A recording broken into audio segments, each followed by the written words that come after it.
नमस्कार मित्रांनो, आज आपण आलेला आहे गणेश टेकडीला गणेश चतुर्थीला। तुम्ही बघा, सर्वांच्या परिचयाचं असलेलं हे सुंदरसं गणेश टेकडी मंदिर खूप प्राचीन काळातील आहे।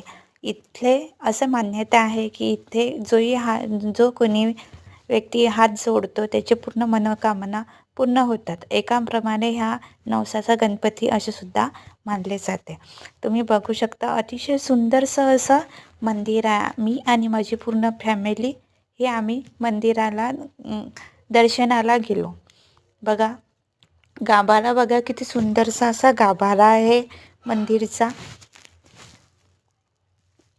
तुम्ही बघू शकता। आणि ही मूर्ती गणेशजीची बघा, किती सुंदरशी छोटीशी मूर्ती आहे, पण इतकी सुंदर वाटते प्रसन्न तिला पाहायला। आणि मंदिरामध्ये इतके छान नक्षीकाम केलेलं आहे की तिथून